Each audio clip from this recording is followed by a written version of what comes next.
কোটা বিরোধী আন্দোলনের ডাক দিয়ে জনপ্রিয় হয়ে ওঠেন সার্জিস আলম। বাস্তবে এই সার্জিস আলম কে?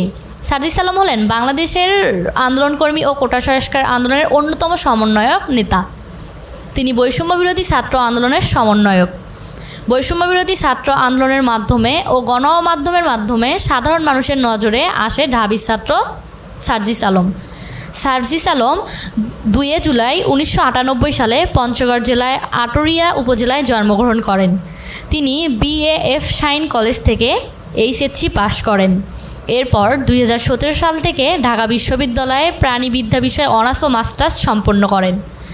ঢাকা বিশ্ববিদ্যালয়ের ডাকসু নির্বাচনে ওমর 21 হল সংসদে প্যানেল থেকে সদ্য পদে জয়লাভ করেছিলেন। এছাড়া তিনি নানা পর্যায়ে বিতর্ক প্রতিযোগিতায় বিতার্কিক হিসাবে ছিলেন।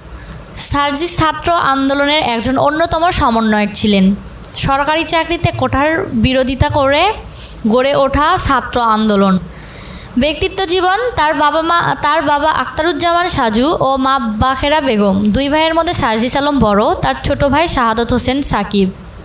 সার্জিস আলম ছোটবেলা থেকে ব্যক্তিত্ব, নীতি, আদর্শ মতো জিনিসগুলো তার কাছ থেকে বেশি গুরুত্ব ছিল। বর্তমানে তিনি ঢাকার বাসিন্দা। সার্জিস আলমের বাবা সরাসরি দেশের প্রথম একটি দলের সাথে নিযুক্ত ছিলেন, কিন্তু বাবার পদক্ষণ অনুসরণ করেননি। নিজের মতো করে তিনি সংগঠন করেছেন।